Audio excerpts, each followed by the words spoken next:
তার মুখে খাবার তুলে দেবেন তাতেও নাকি, তার হাত ধরে হাঁটবেন তাতেও নাকি, তাকে নিয়ে রাত্রে চাঁদ দেখবেন তাতেও নাকি। আপনি আপনার নিয়তটাকে চেঞ্জ করেন, কাজের ডাইরেকশন চেঞ্জ করেন। পরকালের স্বার্থ থাকলে করবো, না হলে করবো না। আপনি পছন্দ করেন ঘুরে বেড়াতে, আল্লাহর দিনের দায়ী হয়ে ঘুরে বেড়ান না, সমস্যা কি? আল্লাহর জমিন ঘুরে দেখেন, এইসব অবান্তর কাজে লিপ্ত না থেকে আল্লাহ পাকের নিদর্শনগুলো ঘুরে দেখেন, আপনার ঈমান বাড়বে ইনশাআল্লাহ।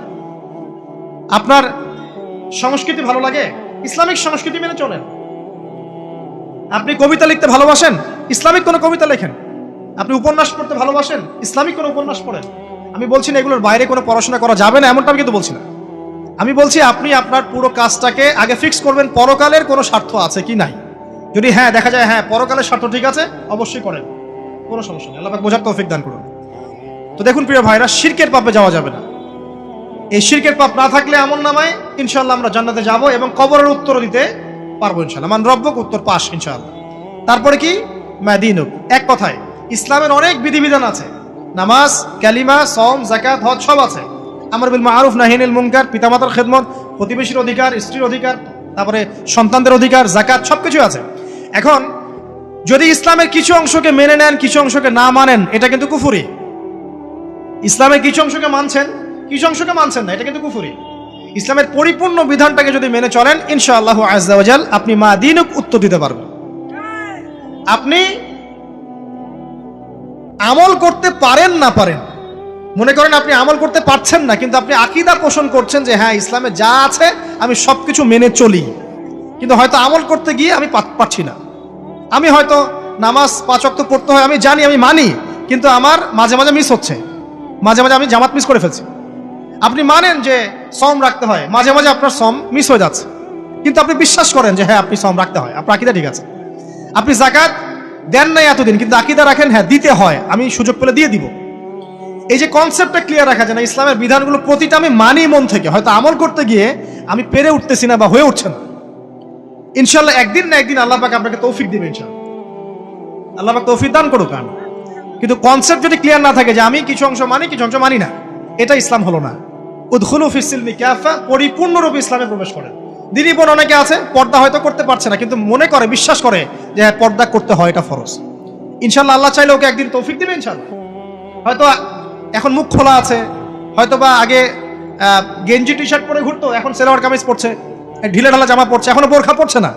ওকে তুচ্ছ তাচ্ছিল্য করার দরকার নাই আপাতত, ওকে আরো বুঝান, আরো নরম হন, আরো বুঝিয়ে সুঝিয়ে ইসলামের দিকে আনার চেষ্টা করে।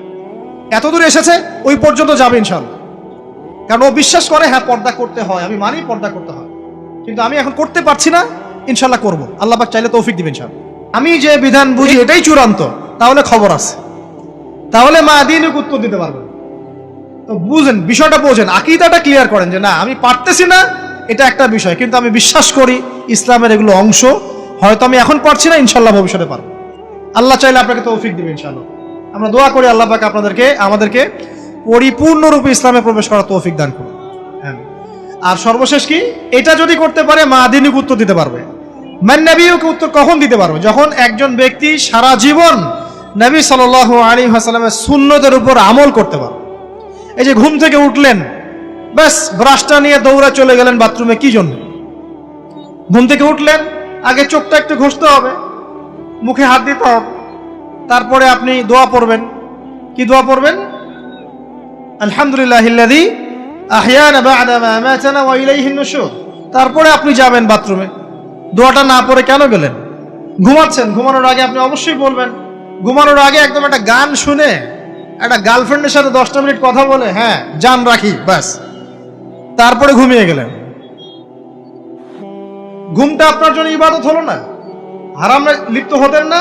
আল্লাহুম্মা বিইসমিকা আমুতু ওয়া আহইয়া পড়তেন, সূরা মুলক পড়তেন, সূরা কাফিরুন পড়তেন, সূরা ফালাক নাস ইখলাস পড়তেন, ঘুমিয়ে যেতেন। পুরো ঘুমটাই ইবাদত, পুরো ঘুমটাই নাকি? ঘুমিয়ে আছেন নাকি পাচ্ছেন? আপনি ইচ্ছাকৃতভাবে আপনার আমলটা নষ্ট করলেন। ইস্তেঞ্জা করতে গেছেন, ইস্তেঞ্জা করতে গিয়ে গান শুরু করে দিল বাথরুমে। বাথরুম সিঙ্গার আছে না কিছু? বাথরুমে গান গাওয়ার জায়গা নাকি? তো ওখানে গান শুরু করলো। বাথরুমে গান গাবেন কেন? আপনি ঢোকার সময় বলবেন কি? বিসমিল্লাহ আল্লাহুম্মা ইন্নী আউযু বিকা মিনাল খুবাইস। এরপর ইস্তেঞ্জা করবেন, তারপরে আপনি গুফরানাকা বলে বের হয়ে আসবেন। পুরো ইস্তেঞ্জার সময়টুকু নাকি? নামাজ পড়তে দাঁড়িয়েছেন, এখানে রিয়া কোনো লৌকিকতা থাকবে না, লোকজন আমাকে দেখছে আমি ভালো করে নামাজ পড়ি, এমন থাকবে না।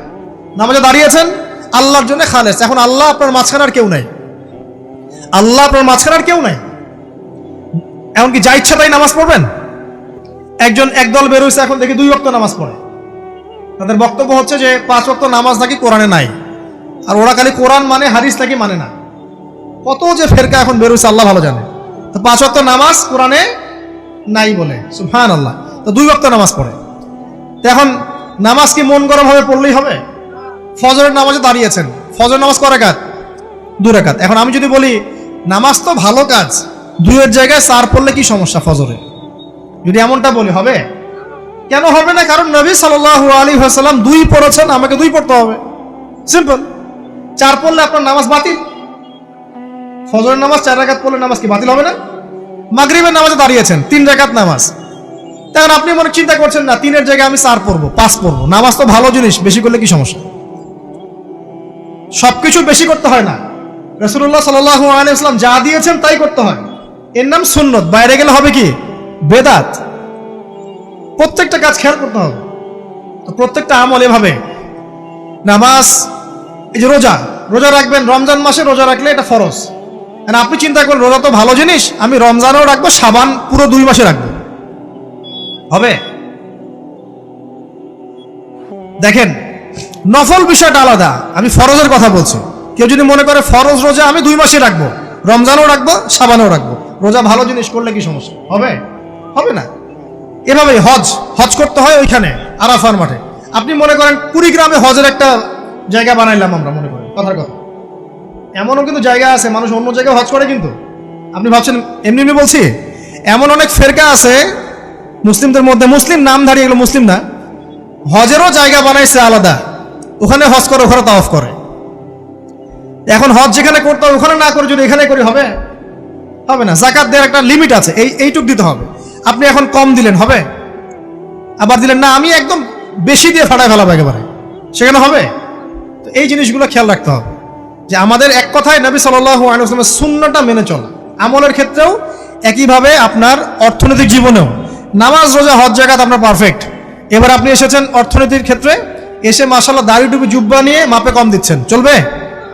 দাড়ি টুপি জুব্বা আছে, মানুষকে ঠকাচ্ছেন, মজুত করছেন, সিন্ডিকেট করছেন, অনেক সময় সরকারকে বিব্রত করে ফেলছেন, মাল মজুত করছেন, দাম বেড়ে যাচ্ছে, বিব্রত হচ্ছে সরকার, হবে? দাড়ি টুপি পাগড়ি জুব্বা পরে, ভিতরটা আগে। ইমান ভিতরে না থাকলে দাড়ি টুপিতে লাভ আছে? তাকওয়া ভিতরে না থাকলে আমার দাড়ি টুপিতে লাভ আছে? মুহসিন হতে হবে। সো ইকোনমিক সেকশনে গিয়েও নবীর আদর্শ ভুলে যাওয়া যাবে না, সেখানেও তার আদর্শ মেনে চলতে হবে। এভাবেই সমাজ জীবন, পরিবার, সর্বক্ষেত্রেই নবীর সুন্নাহ মেনে চললে পরে ওই ব্যক্তিকে তিনি আমাদের মুহাম্মদ রাসূলুল্লাহ সাল্লাল্লাহু আলাইহি ওয়াসাল্লাম সর্বশেষ গিয়ে বলা হবে কিভাবে জানলে? তখন উত্তর কি দিবে মুমিন? আমি আল্লাহর কিতাব পড়েছি, ঈমান এনেছি, এরপরে আমি সত্যায়ন করেছি। তার মানে পড়াশোনা করতে হবে না ভাই, আল্লাহর কিতাব পড়তে হবে না? কারা কারা আল্লাহর কিতাব পড়তে জানেন হাত তোলেন। আলহামদুলিল্লাহ। আগামী রমজান আসার আগেই পুরো কোরআন 1 খতম করবেন, পারা যাবে ইনশাআল্লাহ? এবং প্রত্যেক দিন আমাকে ওয়াদা করেন, প্রত্যেক দিন 1 পারা করে কোরআন তেলাওয়াত করব, পারবেন ইনশাআল্লাহ? না বলেন পারবো ইনশাআল্লাহ? পারবো ইনশাআল্লাহ। আল্লাহ পাক তৌফিক দান করুন, আমিন। কোরআন পড়তে হবে, শুধু কি জাস্ট তোতা পাখির মতো পড়েই যাবেন সারা জীবন? অর্থটা একটু বোঝার চেষ্টা করবেন না ভাই? করা উচিত না? করা উচিত। যদি আপনার সামর্থ্য থাকে আপনার অবশ্যই করা উচিত। সামর্থ্য নাই, বয়স হয়ে গেছে, পারেন না, সেটা আলাদা বিষয়। সামর্থ্য আছে আপনার অবশ্যই উচিত। আলহামদুলিল্লাহি রাব্বিল আলামিন মানে কি? আর রহমানির রহিম মানে কি? মালিকি ইয়াউমিদ্দিন বলছে, এটা মানে কি? ইয়াকা না'বুদু বলছি, ওয়া ইয়াকা নাস্তাঈন, এর অর্থ কি? ইহদিনাস সিরাতাল মুস্তাকিম মানে কি? সিরাতাল লাযীনা আন'আমতা আলাইহিম গায়রিল মাগদুবি আলাইহিম ওয়ালাদ-দালিন, কি অর্থ, কি বললাম? নামাজে এটার অর্থ জানলে মনোযোগ কি ডানে বামে যাবে? যাবে না ইনশাআল্লাহ। এই যে আল্লাহ পাক বলছেন, ইয়া আইয়ুহাল্লাযীনা আমানুত্তাকুল্লাহ, হে মুমিনগণ আল্লাহকে ভয় করো, হাক্কা তুকাতিহি ওয়া লা তামুতুন্না ইল্লা ওয়া আনতুম মুসলিমুন, তোমরা এমন ভাবে আল্লাহকে ভয় করো, ভয় করার মতো ভয় করো, এবং পরিপূর্ণ মুসলিম না হয়ে মৃত্যুবরণ করো না। এর অর্থটা জানলে ভালো লাগলো না? বুঝতে পারলাম না কোরআনটা? আল্লাহ বলছেন ওয়াদারু মা বাকিয়া মিনা রিবা, সুদের অবশিষ্ট অংশ ছেড়ে দাও। ওয়া ইল্লাম তাফআলু ফাআযানু বিহারবিন মিনাল্লাহি ওয়া রাসূলিহি, যদি না করো আল্লাহ এবং রাসূলের সাথে যুদ্ধের ঘোষণা শুনে রাখো। অর্থ জানলে হেদায়েত পাওয়া যায় না, অতএব অর্থটা জানার চেষ্টা করেন। আল্লাহ পাক তৌফিক এনায়েত করুন। অর্থ বোঝার ক্ষেত্রে যদি কোনো প্রতিবন্ধকতা পান সামনে, আলেম ওলামার কাছে যাবেন, জিজ্ঞাসা করে অর্থ জেনে নেবেন। নিজে নিজে আবার মন গড়া ব্যাখ্যা করতে যায় না। কোরআন বুঝতে গেলে হাদিস লাগবে, হাদিসগুলো পড়তে হবে। হাদিসের কিছু বই কিনবেন, রিয়াদুস সালেহিন, ফয়জুল কালাম, এই যে আপনারা পড়েন, মুনতাখাব হাদিস পড়েন, ঠিক আছে, বুলুগুল মারাম মিন আদিল্লাতিল আহকাম, মিশকাতুল মাসাবি, এই বইগুলো বাসায় রাখবেন। এরপরে আস্তে আস্তে কিনবেন আবু দাউদ, তিরমিজি, নাসাই, এগুলো কিনবেন। পরে গিয়ে বুখারী মুসলিমের অনুবাদ কিনবেন, আগে কিনবেন না। এগুলো কঠিন হাদিস, এগুলো আগে পড়লে আপনি মাথাটা আপনার কিন্তু ঘুরতে থাকবে। আগে আগে কি ক্লাস 8-এ পড়বেন না আগে এইচএসসি দিবেন? আগে ক্লাস 7-8 পার করে যান, তারপরে ওদিকে যান। আল্লাহ বোঝার তৌফিক দান করুন। প্রিয় ভাইরা, ইলম অর্জন করতে হবে। ইলম অর্জন করলে পরে আপনি তালেবে ইলম, তালেবে ইলমের পায়ের নিচে আল্লাহর ফেরেশতারা পাখা বিছিয়ে দিবে ইনশাআল্লাহ তাআলা। ইলম অর্জন করে আপনি যখন আলেম হবেন বা দ্বীনের জ্ঞান অর্জন করবেন, তখন আপনি দাওয়াতের কাজও করতে পারবেন। আপনার দাওয়াতে যত মানুষ ইসলামের দিকে আসবে সমস্ত নেকি আপনি পাবেন ইনশাআল্লাহ। এবং যখন আপনি আরো বড় আলেম হয়ে যাবেন, আল্লাহ তৌফিক দান করুন, তখন আসমানের যত মাখলুক এবং জমিনের যত মাখলুক, এমনকি গর্তের মধ্যে যে পিপিলিকা আছে সেগুলাও, এমনকি সাগরের নিচের মাছ আপনার জন্য ইস্তেগফার করবে, দোয়া করবে ইনশাআল্লাহ। আল্লাহ পাক আমাদের সবাইকে শিরক মুক্ত আমল করার তৌফিক দান করুন, আমিন। আল্লাহ তাওহীদের উপর থাকার তৌফিক দান করুন, আমিন। আল্লাহ পাক আমাদের সবাইকে দ্বীন ইসলাম পরিপূর্ণরূপে পালন করার তৌফিক দান করুন, নবী সাল্লাল্লাহু আলাইহি ওয়াসাল্লামের আদর্শ মেনে চলার তৌফিক দান করুন এবং দ্বীনের জ্ঞান অর্জন করার তৌফিক দান করুন। দুনিয়াতে আমরা যতদিন বেঁচে থাকবো ইসলামের উপর যেন বেঁচে থাকতে পারি এবং আমাদের মৌতের পর দারুল বারজাখ বা কবরের জিন্দেগি আল্লাহ পাক আমাদেরকে এই ভয়াবহ ফিতনা থেকে, আযাব থেকে হেফাজত করুন, আমিন। সবাই একটা দোয়া পড়েন আমার সাথে, আল্লাহুম্মা ইন্না নাউযু বিকা মিন আযাবিল কবরি ওয়া আযাবি জাহান্নামা ওয়া মিন ফিতনাতিল মাহইয়া ওয়াল মামাত ওয়া মিন